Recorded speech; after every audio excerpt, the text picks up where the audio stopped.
Chapter 23 अंधेरे से बाहर। जब डिक घर वापस आया तो लड़की वापस नहीं आई थी। ऐसा लग रहा था कि किरनी ने अपना आपा संभाल लिया है और जहाज को कल तक के लिए शेल्फ पर रखकर उसने लड़के की मदद करके रात का खाना तैयार किया।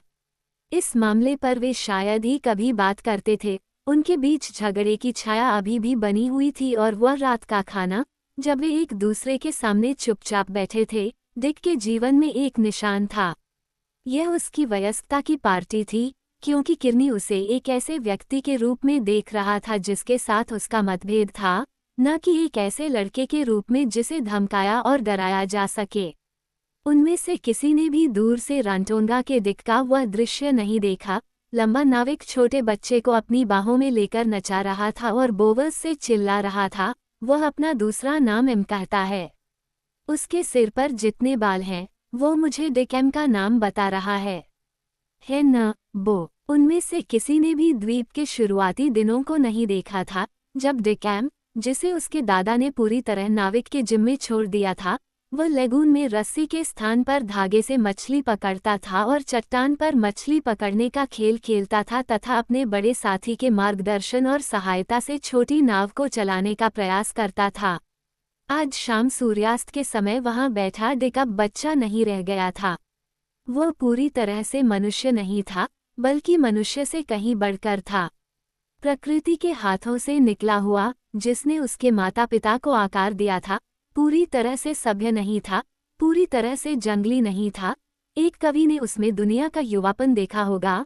मनुष्य की सुबह शहरों के उस पर छाया डालने से पहले, सभ्यता द्वारा जंगली लोगों को पैदा करने से पहले। उनमें से किसी ने भी लंबे समय तक साथ रहने के उन अनुभवों को नहीं देखा, जब वे एक साथ जहाज बनाने का काम करते थे। तट और चट्टान पर होने वाले तूफान और हादसे, ये सब कुछ नहीं था। काटाफा ने डिक के लिए एक नई दिलचस्पी पैदा की थी। उम्र और आलस्य ने किरनी के साथ अपना काम कर दिया था। जब वे इस तरह बैठे थे, भोजन लगभग समाप्त हो चुका था। उन्होंने लड़की को देखा। वह घास के दूसरी ओर दूर पेड़ों के बीच से निकलकर आई थी। वह अपनी बांह के नीचे कुछ दबाए हुए थी। वह एक पल के लिए खड़ी रही और सूर्यास्त से अपनी आंखों को छिपाते हुए उनकी ओर देखती रही। फिर वह पेड़ों के बीच वापस गायब हो गई और डिक, अपने पैरों पर खड़ा होकर, घास के पार दौड़ता हुआ आया। वह जानता था कि उसे कहाँ ढूंढना है। डोंगी के टूटने के बाद से उसने पेड़ों के बीच अपने लिए एक झोपड़ी बना ली थी और अब वो वहां बैठी थी और मंद रोशनी में दिखाई दे रही थी। पत्तों के टूटने की आवाज सुनकर वह अचानक हिली, मानो अपने शरीर से कुछ छुपाने की कोशिश कर रही हो। कटाफा, लड़की ने स्थानीय भाषा में कहा, खाना तुम्हारा इंतजार कर रहा है और वह अब नाराज नहीं है। कोई बात नहीं, ताउरी, छाया से उसकी आवाज ने उत्तर दिया। मैं कल खाऊंगी। तुम्हारे नीचे क्या है? ब्रेड फ्रूट, ताउरी, मुझे इससे बेहतर कोई भोजन नहीं चाहिए। लेकिन आपके पास इसे पकाने के लिए आग नहीं है। कोई बात नहीं, ताउरी, मैं इसे कल पकाऊंगी। तो फिर इसे कच्चा ही खा लो, उसने उस पर क्रोधित होते हुए कहा और चला गया। ताउरी वह नाम था जो उसने उसे दिया था। जब वह चला गया तो उसने खोपड़ी जो उसने छिपाई थी, उठाकर अपने पास रख ली। फिर वह लेट गई और उसकी आंखें पत्तों के बीच से दिखाई देने वाले सूर्यास्त के लाल रंग के प्रकाश पर टिकी रहीं। उस रात चांद नहीं निकला था और सूर्यास्त से 1 घंटा पहले ही सन्नाटा छा गया था। गर्मी बहुत ज्यादा थी, यहाँ तक कि प्रशांत महासागर भी नशे में और उनींदा लग रहा था और चट्टान पर लहरों की आवाज किसी बेचैन नींद में सोए हुए व्यक्ति की सांसों की तरह लग रही थी। आधी रात को जागते हुए किरनी हवा में सांस लेने के लिए बाहर आए। घर के अंदर की तरह ही बाहर भी बहुत कष्टदायक था और पेड़ों के ऊपर तारों से भरा आसमान किसी रत्नजड़ित भट्टी की छत की तरह खड़ा था। पानी के किनारे ताड़ के पत्ते बिना किसी कंपन के खड़े थे और लेगून तारों के गिरे हुए आसमान की तरह था, अंतरिक्ष की तरह कंपन रहित। किरनी किनारे पर उतरा और पानी में अपने पैर डुबोकर बैठ गया। लहरें बाहर निकल रही थीं और प्रतिबिंबित आकाश को तोड़ रही थीं। उसने पास के एक पैंडनस के गिरे हुए ड्रूपों को खाते हुए लुटेरे केकड़ों की सरसराहट सुनी। जंगली नारियल के केप के पीछे एक भारी मछली की छपाक, घर के पीछे के ग्रोव से एक अखरोट का गिरना, चट्टान की झल्लाहट और बड़बड़ाहट, जमीन और समुद्र और सितारों के उस पूरे जंगल से कोई और आवाज नहीं। फिर जब वह अपनी कोहनी पर जम्हाई लेते हुए और आधी नींद में लेटा था, तो उसकी नज़र एक प्रकाश की चिंगारी पर पड़ी जो कोई तारा नहीं था। ये चट्टान की रेखा पर था। ये बुझ गया, फिर से जीवित हो गया, टिमटिमाया और बढ़ा। कोई चट्टान पर आग जला रहा था। वो उठ बैठा, सुरक्षित रूप से अपने लंगर पर पड़ी नाव पर नजर डाली, फिर दूर आग पर। वह नाव लेकर नहीं गई है, उसने खुद से कहा। उसे शायद मुस्कुराना बहुत पसंद है, कनक को धिक्कार है। वैसे भी वह कौन सी चाल चल रही है, संकेत दे रही है। वो यही चाहती है, संकेत। यही उसका खेल है, शायद हमारे ऊपर हबशियों का एक छत्ता लाना। वो ये देखने के लिए दौड़ा कि माचिस की डिब्बी कहीं ले जाई गई है या नहीं। नहीं, वह वहीं थी, लेकिन वह जानता था कि वह आग जलाने वाली लकड़ी से आग जला सकती है। उसने डिक को ऐसा करना सिखाया था। वह वापस भागता हुआ नाव के पास आया, उसमें चढ़ा, उसे खोला और धक्का देकर बाहर निकाला। उसके मन में हमेशा ये बात थी कि जो आग उसने बहुत पहले जलाई थी, वह उसके लोगों को आकर्षित करने के लिए एक संकेत था, चाहे वे कोई भी हों। इस विचार की मूर्खता उसे कभी समझ में नहीं आई, उसने बस इसे अपने दिमाग में रखा था, इस मामले के लिए एक आसान तरीका। और आज रात, इस दूसरे अपराध के सामने, उसका क्रोध लड़की के खिलाफ ऐसे भड़क उठा, जैसा पहले कभी नहीं हुआ था। सब कुछ साजिश कर रहा था, गर्मी, नींद की कमी, डिक के साथ झगड़ा, और लंबे समय से कुबड़ा हुआ विरोध जो उसने डिक को कनक भूमि में ले जाकर और उसे अपनी भाषा में बात करने के लिए मजबूर करके खुद के खिलाफ बनाया था। उसकी जवानी ही आज रात उसके खिलाफ थी। यह उसकी जवानी ही थी जिसने उसे डिक का साथी बनाया था। किरनी ने अपने समय में लोगों को मारा था, और नर्मद्वीप जीवन के वर्षों, बच्चे की संगति, शराब की अनुपस्थिति, उसे नर्म करते हुए उस भयंकर चीज को नष्ट नहीं कर पाई थी जो किरनी नहीं थी और जो परिणामों की परवाह किए बिना हमला करने के लिए उत्तेजना के साथ जाग सकती थी। नाव को पानी के पार ले जाते हुए वह सीधे हत्या की ओर बढ़ रहा था। जानबूझकर हत्या नहीं, बल्कि वह हत्या जो हम झुग्गी झोपड़ियों में देखते हैं, जब किरनी जैसे लोग अपनी पत्नी या बिगड़ेल बेटी के उकसावे में आकर और शायद शराब के नशे में अचानक खुद को मुक्त कर लेते हैं और किसी को घायल कर देते हैं या मार देते हैं। उसका प्रोजेक्ट था कि अगर संभव हो तो बिना देखे ही जमीन पर उतर जाए और फिर उसे खोपड़ी से मार दे, उसे गिरा दे और फिर अपनी मुट्ठियों से उसे हमेशा के लिए मार डाले। इस बार वह उसे पकड़ लेगा, निश्चित रूप से। आधे से भी कम रास्ते पर उसने अपनी खोपड़ी निकाली और फिर पीछे की ओर एक खोपड़ी के साथ लगभग बिना आवाज के नाव को चट्टान की ओर ले जाना शुरू कर दिया।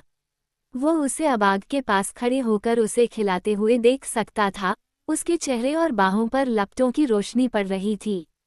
यह एक बड़ी आग थी और इसने चट्टान, लेगून के पानी और धीरे धीरे घुमावदार लहरों के झाग को जला दिया। बड़ी मछलियां प्रकाश से आकर्षित होकर चट्टान के चारों ओर घूमते हुए लेगून के पानी में तैर रही थीं।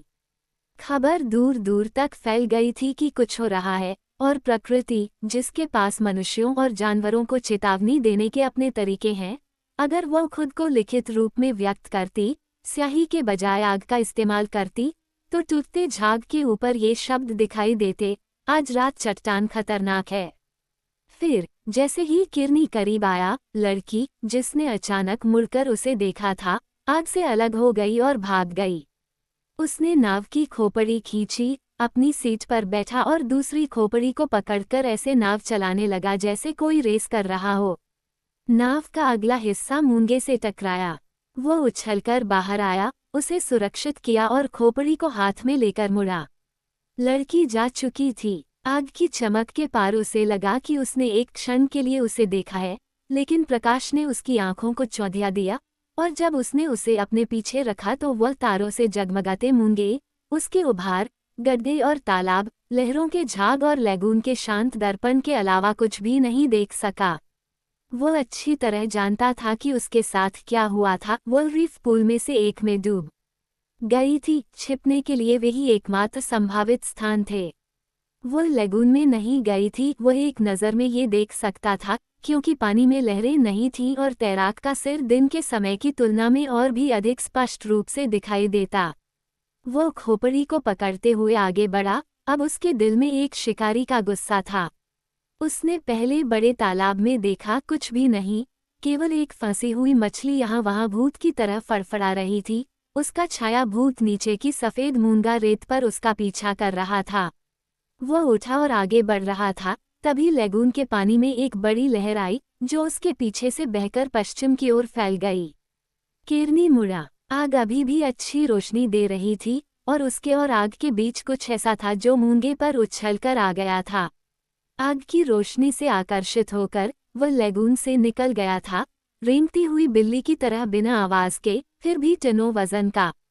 वह उससे सिर्फ 30 फीट की दूरी पर था, फिर भी वह आकारहीन लग रहा था, चमकदार तिरपाल से ढका हुआ एक लंबा ढेर।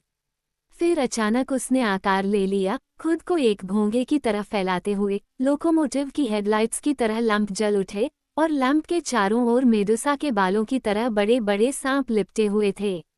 एक क्षण के लिए वह अपने सामने खड़ी उस चीज को घूरता रहा। फिर एक रस्सी उसकी कमर के चारों ओर बंधी और कस दी गई। वह पकड़ा गया। केटफा ने दूसरे बड़े तालाब में शरण ली थी, जो लगभग 4 फीट गहरा था और एक व्यक्ति के तैरने के लिए पर्याप्त बड़ा था। पानी गुनगुना था और सतह नरम रेत की थी, और जब वह सांप की तरह कोमल होकर उसमें फिसली, तो उसने ये देखने की कोशिश नहीं की कि वहाँ कौन सी मछलियाँ हैं। वह जानती थी कि एक छोटी सी विप रे, एक इलेक्ट्रिक ईल या एक डंक मारने वाली जेलीफिश पूल को असहनीय बना सकती थी, लेकिन उसने ये जोखिम उठाया और थोड़ी तक पानी में डूबी हुई प्रतीक्षा करती रही और सुनती रही। उसने महसूस किया कि एक मछली अपनी जांघों पर ठंडी लहराती रिबन की तरह गुजरी, ये रेत पर चलते हुए उसके बाएं पैर के बाहरी हिस्से को छू गई और चली गई। फिर उसने अपने शरीर पर यहाँ वहाँ छोटी छोटी नुकीली उंगलियों की थपकी महसूस की। मछलियाँ उसे सूंघ रही थीं, फिर भी वह पानी को हिलाने के डर से हिलने की हिम्मत नहीं कर पाई। सहज ज्ञान ने उसे बताया कि मछली या रीफ के बड़े केकड़े की तुलना में किरनी से ज्यादा डरना चाहिए, और यहाँ तक कि जब उसके शरीर में चुभने वाली गर्म सुई जैसी चुभन ने उसे बताया कि एक बैंडा मछली ने उसके शरीर पर हमला किया है, तो उसकी एकमात्र हरकत उसके दाहिने हाथ का उसकी तरफ तैरते हुए समुद्री शैवाल की तरह बहना और अचानक उंगलियों का फड़कना था, जब बैंडा मछली हाथ से पकड़ी गई और कुचलकर मर गई। उसने अपनी उंगलियों के बीच टुकड़ों को बुरी तरह से मसला। फिर जैसे ही उसने उन्हें छोड़ा, अचानक और तेज चीख निकली, एक ऐसे आदमी की तीखी चीख जिसे भाले से मारा गया हो या शार्क के दांत वाले खंजर से वार किया गया हो। छिपकली की तरह तेजी से अपना सिर उठाते हुए उसने नजर घुमाई, कांप उठी और फिर से गोता लगाया। उसने नानावा को देखा था। केटफा समुद्र और उसके जीवों को उस तरह से जानती थी जैसी बहुत कम प्रकृतिवादियों को मिलती है। उसने विशाल विपरे के विशाल बेड़े को कैरोलिन लेगून में तारों के नीचे क्रीड़ा करते और रात को युद्ध के अभ्यास में बड़ी तोपों की गड़गड़ाहट जैसी आवाज से भरते हुए देखा था।